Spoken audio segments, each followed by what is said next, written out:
Okay, it's now live. We are live from W3C, and we're giving a demonstration of the Fullnode project. But I just did a lightning talk upstairs on ProTip and the Fullnode projects. This is the Fullnode right here. I demonstrated it running off of a battery. It has IPFS running. We've also got on CryptoCat a channel called Fullnode. So if anybody is watching this at home and you want to join us in this little chat channel, I have no idea how this is going to go. This could be completely like a bug up, but let's just see how we get on. So first of all, the pro tip is basically, let's go into the pro tip special extension.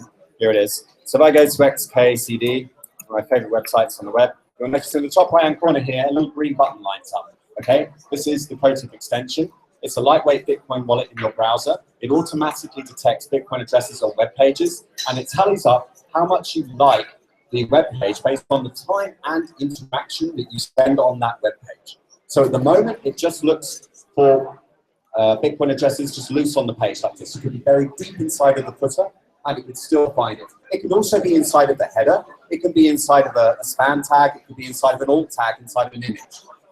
It won't read QR codes, but pretty much anything else goes. We're also thinking of moving this out into, active data in images, for example, like on image sharing websites and so forth. So we're open to suggestions on that. And then what happens is, if you really like somebody, you can subscribe to them. This person in particular is one of my favorite bloggers. She's a professor at Oxford University, but she has her own personal blog. And that's because sometimes, when you're studying a PhD, you don't get to say all the things you would ideally like to say, because whoever pays the piper picks the tune. And as a result, she can publish independently, and simply by copying and pasting a Bitcoin address into the sidebar of the blog, ProTip will recognize that. Now, ProTip is a Galoobi 3 project. We don't own it. We raised £12,000. Sorry, that was 1,000, not million. We didn't go after VC money. There's no surveillance business model. We're not persisting any data. We don't have any servers. It's all stored locally. Every 7 days, you have an option. You can either have the app automatically pay. So in this case, it would be the 4th of January. If you don't want to wait that long, though, you can simply donate now. And it says I've got insufficient funds for some reason. Let me just find out why. We're live. We're live. Okay, let's take this person off. Really? Oh yeah, because it's like 3. Okay, I need to take this down. Okay, so I'm going to be really miserly. I'm really tight. Okay, and I'm only going to pay like $1 a week. It's $2. Also, if you don't like somebody, you can actually just take them off your list altogether. So if you just don't want to pay somebody, you can just simply do that. Okay, let's try again. 204. Yes. Send my donation now, and it's done. It sent it. You click on the link, and it sees your transaction in the blockchain contemporaneously. It's right there. Was any bank involved? No. No bank was ever involved in this transaction. It went peer-to-peer. So the next phase of development, after we produce this on time, on budget, for $12,000, actually, not pounds, I said earlier, dollars, okay? We delivered on time and on budget. We didn't raise $2.5 million, we raised 12,000. We delivered on time. The next phase of the project really was for me to create my own art, because developers are artists too. And so I decided to create this little gem. It's a Bitcoin full node. It has a full copy of the blockchain on it. It also comes pre-compiled with Tor, connects to the Tor Onion service by default. It has IPFS, and we have the guys from IPFS right here to my left. It has Malvad VPN. Well, Malvad VPN is ready to go with OpenVPN, and the resolve.config is already pre-configured. If you want to use a VPN rather than Tor.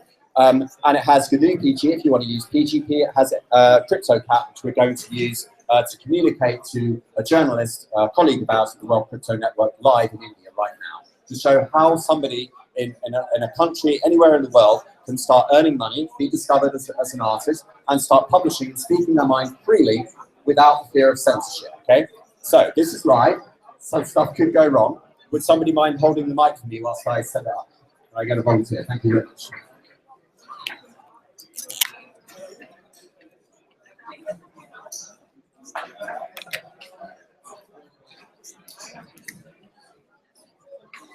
Good. Fingers crossed. Okay, it's powering up. Let's see if this works. Hey, woo! Everyone! Okay. Woo. First part is out of the way. Next, I need to get my head around this German layout keyboard. Uh-oh. The X and the Y are not in the same place I'm expecting.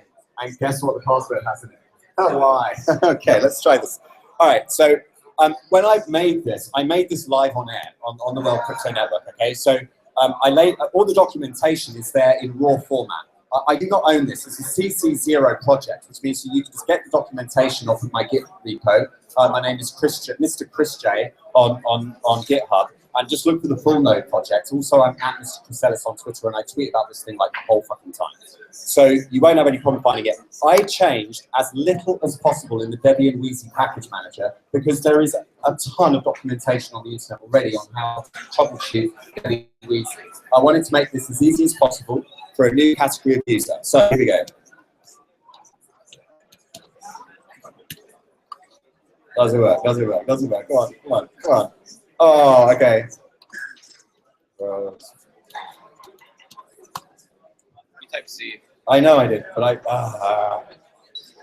okay, it's raspberry. That's the password. Okay, cool. Nice one. Okay. Now, the first thing I'm going to do is I'm just going to show you Bitcoin.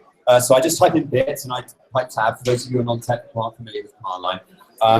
You just tab to autocomplete. I'm going to do a dash. And I'm going to go C, and that auto-completes to CLI, which stands for Command Line Interface.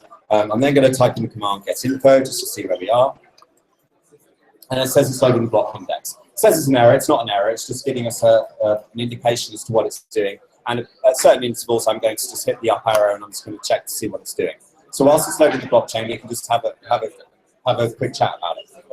So what does this do, and why is it important? The reason it's important, maybe I can show you on my laptop, my hipster machine, whilst I'm doing it.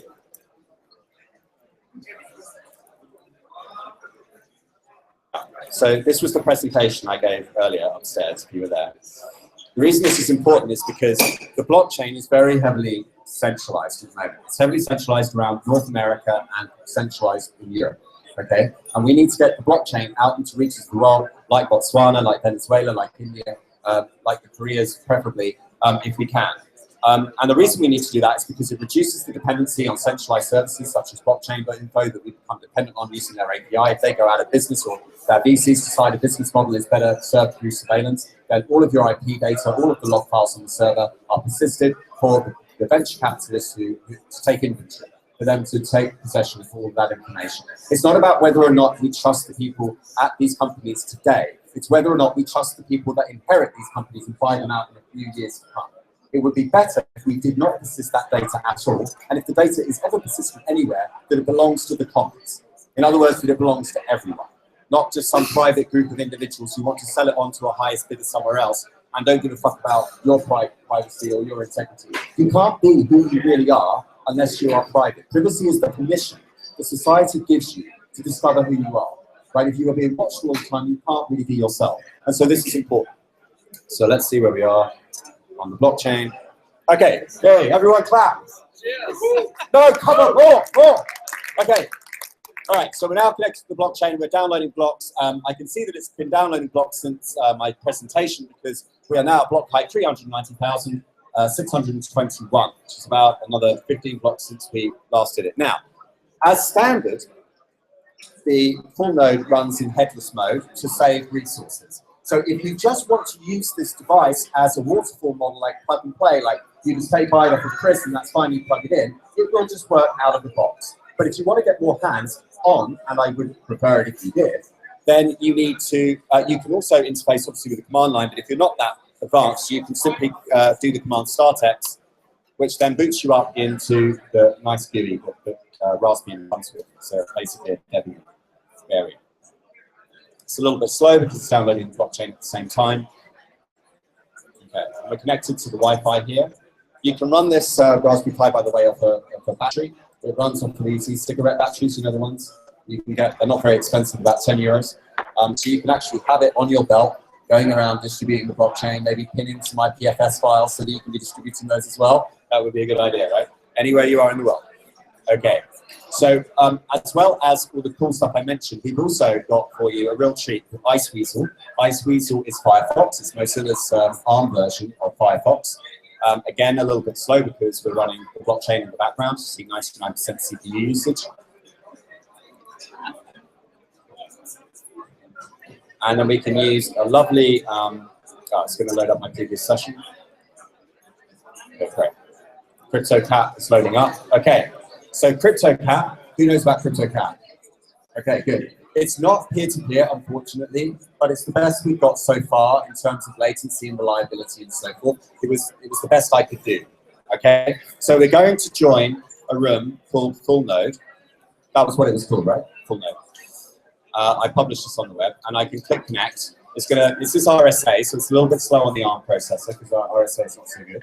If you want to produce a PGP key on this device, you can. If you make it 4K, it will take you about 15 minutes of like just typing in some randomness. One of the things I'm really keen on doing is maybe selling some of those board game dice. You know the ones I mean, you get with those old board games, and just turning it into a game. Like people can just roll the dice 9 times, type in the numbers, and they create their own entry. Okay, so now you know it's secure, right? So hopefully this is going to work. I might have to stop the blockchain. I might have to actually stop Bitcoin from running, and let's get this to work.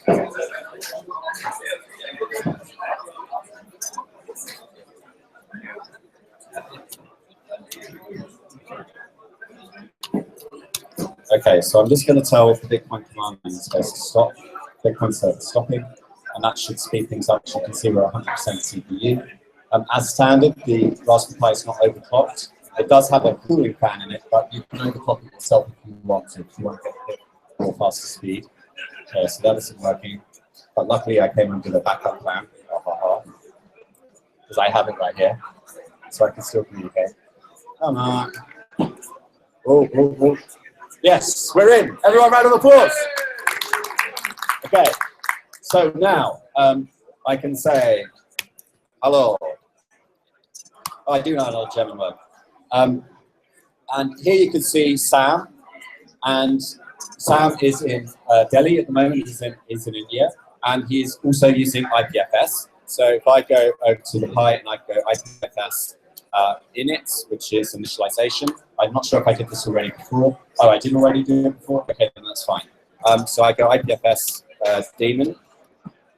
Now, you're the expert. You're the programmer. Look, the actual developer is right here in front of me, so I'm really nervous about that. I've only used it all back. It's just initializing the daemon. And then one of the things I want to try and demonstrate is that daemon is ready. Okay, so we'll start another instance. What I'm going to ask... oh, okay, so Devon's in there as well. That's great. Devon works for Alexandria. Let me just show you quickly what Alexandria is. Alexandria is basically similar to like a gateway for IPFS. At the moment, in order to view files and articles and videos on IPFS, you actually have to have IPFS installed, and not everyone is comfortable with the command line interface. So Alexandria.media is a way to be able to interface with the IPFS network without you having to install it. So I can click on, for example, the video of Imogen Heap. This works with, by the way, oh, you can also pay for it, I'm told. I didn't know that. I didn't know I had to pay for it. But the cool thing is that this works with ProTip. So people can publish their content to IPFS. Other users can then set up IPFS gateways, and then content producers and also the content delivery networks can be compensated using ProTip. And none of the proceeds go to us, not unless you want them to. You can donate to us and we can encourage it, but you don't have to pay us, okay? That's the important thing. There's no middleman in this equation. So yeah, Imogen Heap, that's going to take ages to load just because it's like a really, really slow machine. So can somebody hold the mic for me again while I talk to Sam?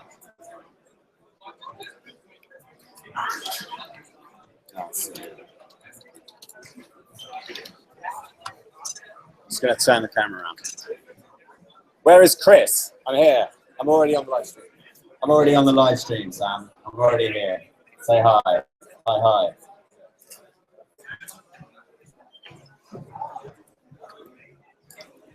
Okay, I'm going to give that to you because you're more of an expert than I am. All right. All right. So yes, it's hi audience. Say hello, Sam. Hello, Sam. He's in India, and the NSA cannot see him unless they're tuned into the live stream, I guess.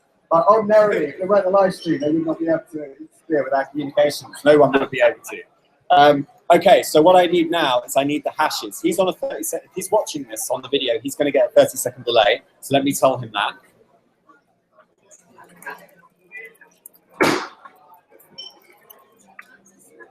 So I'm just going to ask you for the hashes. So picture this, if you will, okay? So let's say you're in a country, there's a high level of corruption, you don't want to speak your mind because you fear threat of violence. You need to be able to set up a pseudo-identity so that you can report on the corruption without fear of reprisals.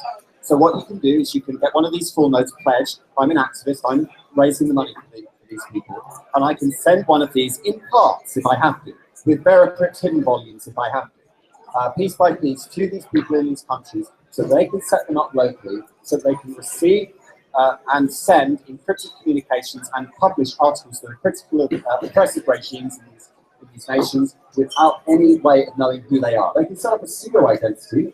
They don't have to give their real name. They just have to give themselves a given name, and then automatically it just appears. No one can take it down again. Okay, let's hash the folder. So I'm going to copy that to the clipboard. Copy. Now, is it a PDF? Or?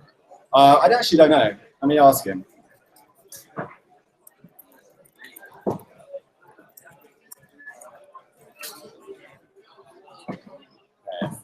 Oh, yes. The developer of IPFS. What kind of keyboard is this? The keyboard is German layout. What do you need? Okay. Just gonna call it that. Live coding. Let's see if it works. Let's see if it works, everyone. If I can find everybody on this crappy Wi-Fi. Whoa. Oh, I found it. You found it. Okay. Oh, it's a folder. Right. There's a folder.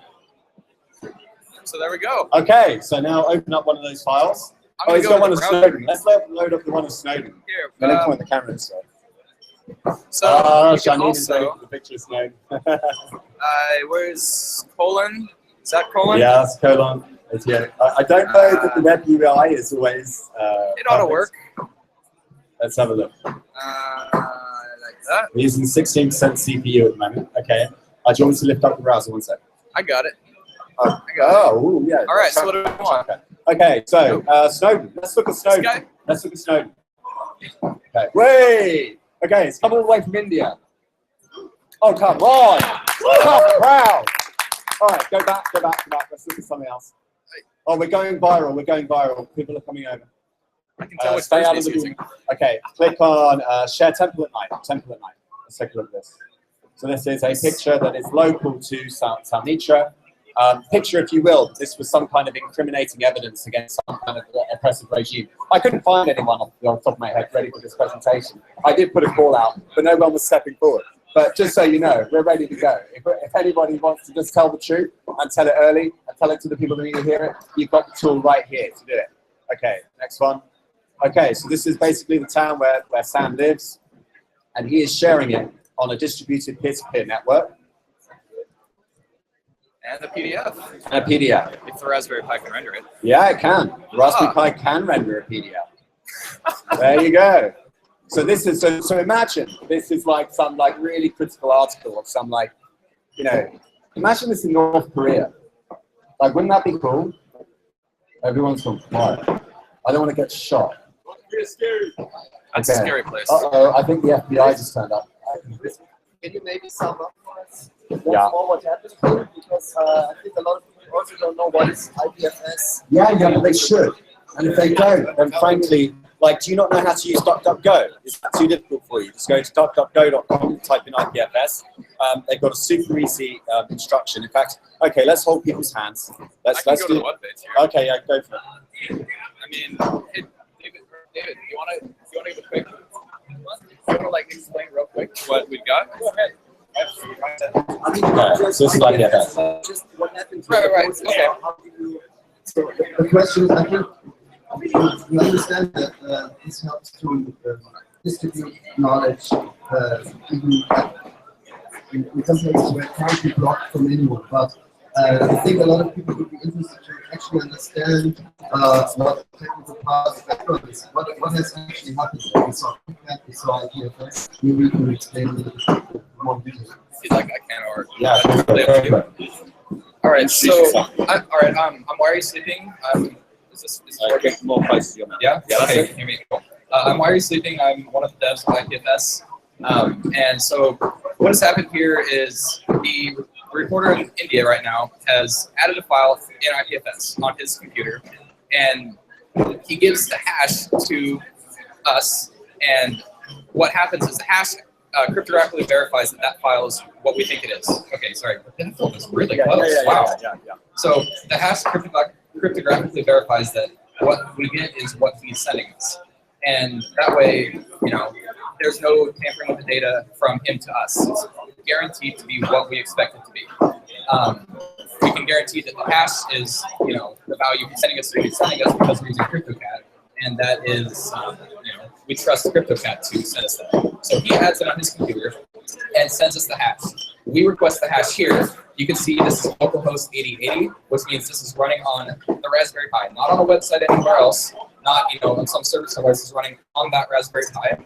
And then you can see the hash after it. And what that's doing is it's going through the IPFS network and searching for that content. And when it finds the content, it transfers it directly here to here from and then loads it for here for you to see. And this is all completely decentralized. There's no requirement for a centralized server or anywhere. It just not manually, but it automatically discovers, where things are and goes and gets them in a secure way. And you don't have to worry about any data being tampered with along that path. Is that right? Yeah. Now, there's one other thing I want to say here, which is philosophically, if you bear with me. I know philosophy makes everyone run away. Please stay with me. Okay. The internet did something very important. It allowed existence to emerge without a stable spatial reference. And that is why, because it means the same rules apply in the same way everywhere in the world, regardless of geolocation. We can all share in the multiple of simultaneous or asynchronous appreciation at 24 hours of 9 on YouTube if you want to. The problem was that it didn't capture some vital property of nature itself, which is the stable spatial reference, which gives rise to scarcity. So what Bitcoin did is it added scarcity into the equation. It is digital scarcity. On a blockchain, you only have to tell the truth once in order to be heard. You understand? You don't have to have lots of money and lots of SEO and lots of swaying with Google algorithms in order to promote your message. You can tell the truth once, and it can be linked to many, many times in such a way that it is impossible or very difficult once it's been distributed using IPFS to take down later on. This is really a revolution of publishing, and it's a revolution of the commons. It gives everyone an equal voice in the market. Markets, the question that Vinay Gupta has posed to us in the past is, can you have a free market without free people? Can you? If we're not free to speak our minds and be honest with one another, then what is a market? It's just a sideshow. It's just a production, a theatre. It's not real, because we can't be genuine anymore, because we're constantly worried about being watched or being told what to do. I've lost a couple of friends recently because they worked for some startups and they said some stuff on Twitter and then it got taken down. Why did it get taken down? Because you need that $400 paycheck, or you need to pay for that expensive lifestyle, and you want to live in London or Silicon Valley, and it's going to cost you money. And that can basically influence their voice, and it really makes me very sad. You don't have to wait for a government to give you an identity.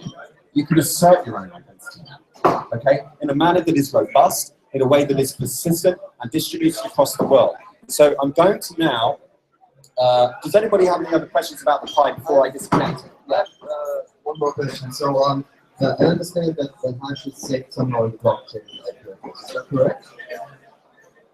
That is correct. So if you use Alexandria.meter, it's stored in foreign. Okay. So if you store that hash in the blockchain, you need a transaction to do it, and if so, does it cost anything? Yeah, it does cost something. It costs I think 4 cents on the Bitcoin blockchain. And in foreign coin, it must be fractions of a penny, because obviously they're much smaller. So I can actually show you now. Let me just switch over. Can somebody hold my mic for me?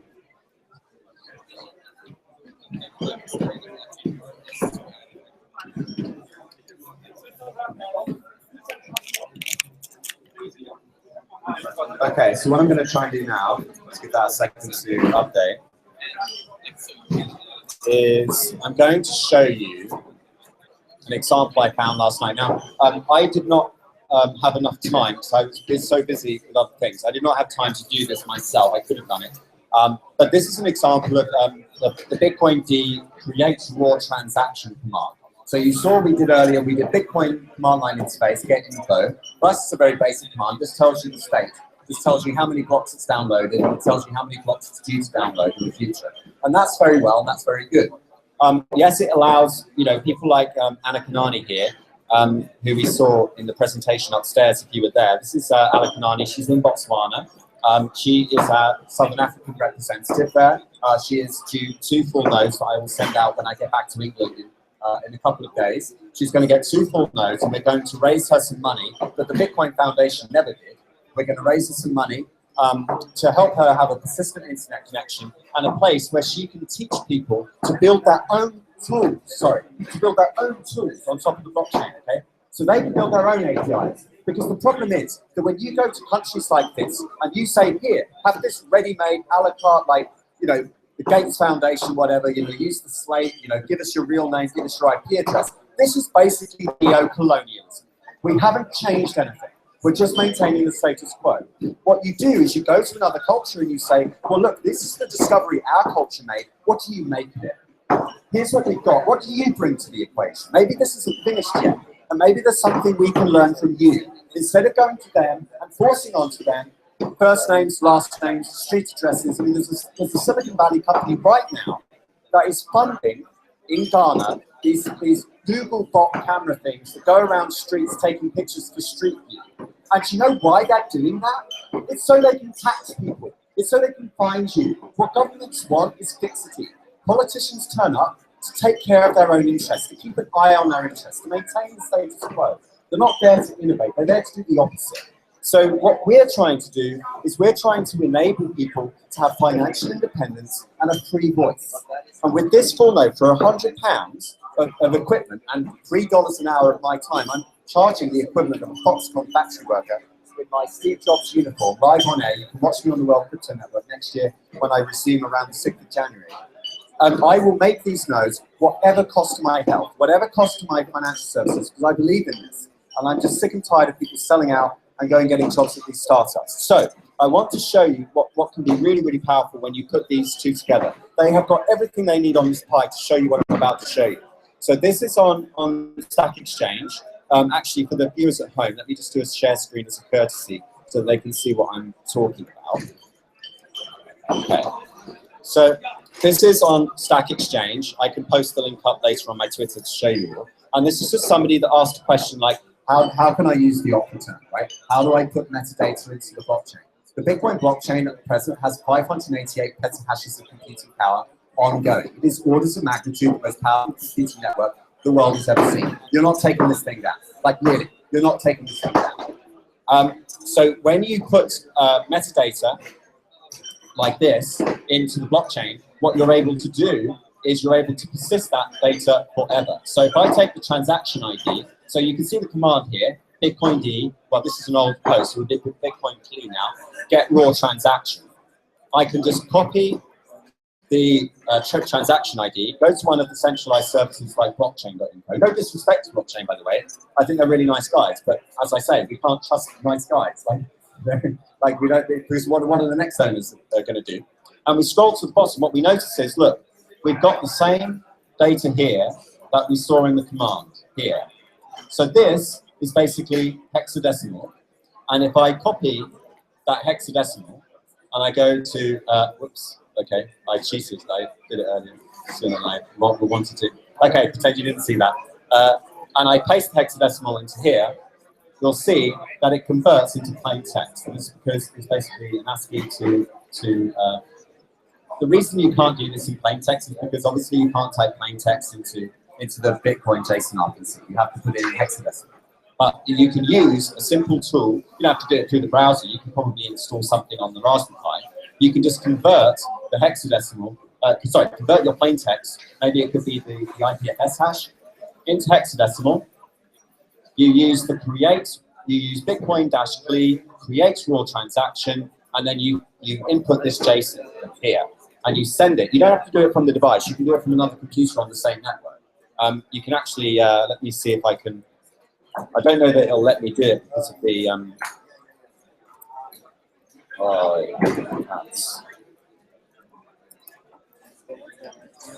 so if they've got firewalls running, it might not work. You never know. They can log in without knowing the IP address of the Raspberry Pi. No, okay, they've got firewalls running. But if you're on the local area network, you can just set up the Pi without a monitor or a keyboard. You can go in through your laptop and type in SSH pi at fullnode.local. So you don't need to know the IP address. And then once you're into the command line interface. And then what you can do is author your, your exposés and all your leaks on your laptop, and then you can publish them and timestamp them through the command line just by copying and pasting the JSON. So again, we don't own this. I don't want to own this. If you go to fullnode.protip.is, this is our own art project. It takes you to my Git repo. This is my Git repo. You can see it's just 4 text files at the moment, or 3 text files at the moment. I have documented in detail every single thing I did, including the mistakes. I made a lot of mistakes. I made a really embarrassing mistake where I wasted about 12 hours of my time because I wasn't using the DD command correctly, or something I don't know went wrong with my USB. So I pretty much wasted the whole day live on air. You can watch my humiliation. I'm going to leave it there. I'm not going to take it down, because otherwise I'd be a hypocrite. But you can see the instructions to build one yourself. You don't have to buy it off of me. I want to cover the full range of Susan's strengths. On the one end, you have convenience. On the other end, you have security. If you want convenience, you can buy one of me for £100. I pledge to make up to 500 of these. I've made 20 already for the price of a Foxconn factory worker, live on air, $3 an hour. I will give you a signed certificate in PGP printed out. It's nice ASCII art, it's really nice. I'll give you that, and that comes with it, and you get to own that, and you can sell it on eBay or do whatever you want with it. I'd rather you did something useful with it. I'd rather you hacked with it. But most of all, what I need you to do is I need you to put in pull requests. I need you to start writing code for this. I want you to write bash scripts that allow people to automatically update the Bitcoin client when the developers release a new update. I want people to write scripts that maybe convert the ASCII into the hex, so that people can do the JSON a little bit more easily. Okay? I want you to build on top of this. I built this so that you could build on top of it, so that we can directly help other people all around the world without any intermediary. What do you think? Yeah. What do I hear? Do I hear a round of applause? Okay. Question. Where can I have a copy of the screen? At the World Crypto Network. So at World Crypto Net on Twitter, and World Crypto Network on YouTube, and also we have Ryan here. If you follow, let me just show you. Okay, let me just show you. So this is my Twitter stream here. This is the canonical place to find me. I'm at Mr. Critellis, okay? Just follow me, just say, hey, we met, and I'll follow you back. And then I'll just send you, I'm going to be publishing all the links. I published the link to this one just now. There it is. So live at W332C3, Fullnode. And also the Fullnode hashtag. I'm trying to get this to go viral, right? There are other companies like Bitseed, for example, that are already doing this. They're not doing it in quite the way I would prefer it done, but it doesn't matter. It's open source. That's what open source is all about. Where you disagree philosophically, you fork, right? That's the power of the fork. But they have a different processor that's slightly faster, so you get some efficiency gains. But theirs don't get IPFS and Tor and GNU PT and all of those other cool things. So yes, the links you can find through here. You can also find ProTip at ProTip HQ. And I'm also very active there. And Janine, my wonderful girlfriend, Janine Carina, she tweets out regularly too. You can follow her. And she tweets out also. She actually knows like everything there is to know about WikiLeaks. She's read all the fucking cables. She knows like exactly what Hillary Clinton was doing on the 2nd of July, 2015. Like, it's incredible. And that's what we need more of. We need more citizens like that. Citizens to take responsibility and take ownership, and everyone is a leader now. So with that, any other questions? Say again. Oh, the PDF is on Alexandria. So let's go to Alexandria. Not that one. Okay, so what am I looking for? Books or? Okay, great. Okay, so this is alexandria.media. They are a gateway for IPFS, which means that you don't have to run IPFS locally in order to be able to get access to the files. I'm guessing that's downloading? All right. Refresh it. I can also show, actually, let me show you this one. It's one of my favorite ones. So Imogen Heap, her website is also compatible with ProTip. She's a singer, she's very famous. This video right here is streaming off of IPFS. It's not streaming, I mean, to some extent it's pinned on the Alexandria service, right? But the gateway, yeah. But this stuff can be streamed to people's computers. We live in a server-rich paradigm at the moment, where we basically are being parasitical as consumers on these large corporations. The wonderful property that IPFS has is it has a property called stigmagy. Does anyone know what stigmagy is? Put up your hand if you know what stigmagy is. Really, you should know what stigmagy is. This is what Larry and Sergey were studying at Stanford before they invented Google. They were studying the way ant colonies and things like it in biology are able to discover food. Does anybody know how ants discover food? Okay, the way they discover food is, oh, you do? They get a lot, and if one finds a source, if this place paradox of thing, so I'll still follow the perfect paradox. But that's it. Perfect. What happens is the ant goes out to find the food. As it does so, it lays down a trail of pheromones and it leaves a scent. If it is successful in finding the food, it survives. If it survives, it retraces its scent and lays down the strongest scent. If you were to have a bird's eye view camera and a time lapse, what you would see is desire lines, what are called desire lines in the lingo. That means the lines that get stronger over time are the ones which lead to the food. Necessarily so, because the ants that survive come back to retrace their steps. So, Larry and Sergey studying stigmagy at a university called Stanford, which prides itself on heterodox doctrines and getting people from the sciences to communicate with people from the humanities. They were researching this and realized you could use this as a way of working out what were good research papers. Right? Because what you could do is just look at all the citations of the research papers, put them in a massive array, and then just see whichever ones get the most citations, and then there you have it. You've got a list. Okay, because everyone has discretionary attention, you can only think one board at a time, you can only look in one direction at a time. What should you be doing at any given moment? It's a very philosophical, existential question. We've developed lists because of this. And we've had lists ever since the 10 Commandments and before. And that's Google. It's a big fucking list. But it's a list that works off of something called stigmagy. The problem with Google was that by 2006, they were hemorrhaging money. The information that I got at the time was that an average search cost about 20 cents. Right? They were hemorrhaging cash. So Eric Schmidt had to say, right, we're cutting up all the credit cards and we need to find business model. And that business model was advertising. And that's what we've been looking for. They sold the idea of Phil Grossman, there was some legal action, they resolved it. But essentially the idea was that the green links were the paid for links and the blue links were the organic links. And ever since then we've been stuck with this fucked up model, which is unsustainable. And it only serves to promote the interests of people that are already wealthy. So IPFS basically distributes this model.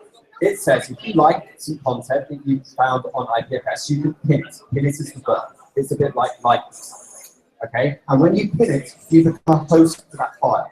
That is the stigmagenic property that Google found in the 90s, but now it's decentralized. If you like something that Salmitra from India said, you can pin it to your IPFS instance, and now you can start serving it out to other people, and you don't have to rely on these large companies running these large redundant data centers with all the air conditioning. You can start repurposing all the equipment, running IPFS servers, timestamping it in Bitcoin, timestamping it in foreign coin. I don't really care as long as you're doing something and taking action. Another question. What keeps me there from creating artificial interest with multiple pseudo identities or something like that? So one attack vector could be that the NSA, for example, could start creating an alternative version of history. They could start publishing their own content on IPFS and saying, this isn't what happened, this is what happened. Here's the problem. They are bound by the same laws of nature that we are. They're bound temporally as we are. We all have 24 hours in a day and everything has to happen in a sequence. So let's say I publish some inflammatory article that is critical of the NSA, and the NSA get hold of it and decide to make a modification on IPFS. They essentially create a new hash of the file. The problem is that hash comes later in the sequence than my one. So if you want to find my one, you simply look at the Merkle DAG, direct acyclic graph, and you see what hash came prior, and you read the original. Oh, this is awkward. So what have the NSA now done? They basically reinforce the network. By trying to infiltrate the network, they end up making the network stronger. Every time you cut the network and you try to change the state, all you do is add to it. You can't delete it. You can't delete what I initially said. Every citizen gets a voice. And when that voice is there and it's timestamped and someone tries to make a change to it, my statement remains. And their statement is an addition that came later than mine. They can't change the chronology. How is this different from fighting against a large group and Wikipedia? For example, a friend of mine, musician, she got an article on Wikipedia about herself, and she constantly keeps editing these people writing bullshit into it. They don't even care that I am the person behind the article and that I know best. And it's not Sure, okay. So to some extent, like this is a marketing problem and an amplitude problem. If you want me to, I can go into the philosophy of that. It's going to take a little bit of time. So Cleisthenes, the ancient Greek aristocrat, invented democracy in response to the mob. His city was overthrown by the Spartans and he needed to take back control. He looks through the history books and he finds this idea called democracy, demos kratos, people power, or more something like the right for the people to do things, the right for the people to take direct action, self-determined. So he comes up with this idea and says, look, will you stop fighting if I will give you something called a vote and we can all meet every 2 weeks and have a say on how we run our affairs in Athens? And everyone goes, okay, I will settle. That's what he invented, a settlement system. Okay? Democracy and markets both rely on the same underlying logic. Never say anything in their doctrine about you being happy with the result. They only say that you won't come to violence. That's what they're there for. The current paradigm is entirely geared towards the avoidance of catastrophe at all costs. That's how the current political paradigm is centered. It's geocentered and centered. Now, to address your point, later on, you get market logic. Markets are the same things as democracy, but with one important variable that's changed. The amplitude of every actor in a democracy is equal, but the amplitude of every actor in a market is different and variable, vastly variable. In a market, your voice, your amplitude is dependent on how much money you have. How much money you have is dependent on any previous actions that may have occurred. Some of those actions may be meritorious. Maybe you did something good with your life. Or maybe you stole the money or you inherited it. But the first thing when you ask somebody when you meet them is not how much money you have. You ask them where they come from, you ask them what they do, what sort of music they're into, what's your favorite color, right? So markets are not perfect, and neither is democracy. When it comes to the internet liberated that freedom of information, but as I mentioned earlier, companies like Twitter or Facebook, they can shape the information. Even on Wikipedia, they can shape the information. Now, if you control the information in the system, what else do you control? You control the beliefs of the people in that system, because beliefs are based on information. If you control beliefs, what else do you control? You control the actions of the people in that system, because actions are predicated on beliefs. And if you control actions, you control prices, you control everything. And Wikipedia is not immune to this. So what we need to do is create our own Wikipedia. Everybody needs to have a Wikipedia. Everyone can self-host. And the discovery mechanism can be peer-to-peer. It doesn't have to be based on a DNS like routing to a domain name that everyone can remember and everyone just types in the domain name into Google and then Google gives them Wikipedia. Anyone can write their Wikipedia. Anyone can. It's based on the protocol they share, not based on a URL or a domain name. That was a thorough answer. I know it was exhaustive, but it was a thorough answer. Yeah, but I haven't got the point where it eliminates we have a large group play that want to believe something. Let's test my argument more then. So let's bring up a new paradigm. The next paradigm is the Committee of Liars. Okay, Committee of Liars is a vector of attack on a particular network state where a whole bunch of people get together and collude to lie about a particular state of affairs. So let's say the NSA gets together and say that Kennedy wasn't assassinated or something like this. Okay, so what has to happen now is these frauds have to work really fucking hard to compete against the police, the people, the citizens in the citizenry. Cleisthenes made the following observation. He said that the police were very, very good at recognizing inauthenticity.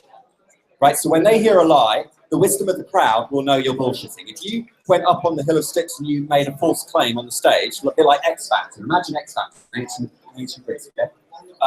If you were booed or heckled 3 times, you were put in the jail, right? You were sent to jail. You were told, like, no, you're ostracized, okay? Ostracism is the threat that you face. So if the Committee of Liars wants to brute force something that is false into the world scenario, into the history of the world, they have to work really fucking hard, and they will face epic trolling by the police, by the mob, by the people that Pythonese had to overthrow. He only got them to put down their weaponry and their arms when he offered them a settlement system. The NSA or any other conspirator or committee of lies has to work really fucking hard because other people have equal access to the truth. They can't block your access to IPFS. They can't block your access to the blockchain. Well, okay, infrastructural dependencies are varying and we have to work on those. But once you have equal access to that, they can't take that away. So that all you're going to do is you're just going to end up with four. Your story exists and their story exists, but you only need one other person to agree on what the truth is with you, and you've got your version of events. How else can I answer you? Stay with my example. We're talking about somebody going against the NSA, against some other musicians that read and re-edit Wikipedia, not some superpower. And it's just some people out there who think they know better. And it's just about information about some underdog musician. Yeah, but to bring back to my earlier time, the problem with Wikipedia is that it gets buried under the surface. Wikipedia has a monopoly at the moment on what gets put on the front page. Very few people click on the edit button. With this system that I'm proposing, you wouldn't have the edit button. Everyone would be free to host their own Wikipedia. Everyone gets to be WikiLeaks, everyone gets to be Wikipedia, everyone gets to run DuckDuckGo. Okay? Sorry that was such a long reply. It was a very good question. I tend to be very verbose, that's all. Any other questions? I've got all day. No? Okay. We ready to wrap? Okay, thank you very much. You can find me at Mr. Chris Ellis on Twitter, at World Crypto Network. Keep it great. Thank you. Come talk to me after if you want to private chat. Very good. Cool. And thank you to everyone at home for watching this. I will see you next time. Bye-bye.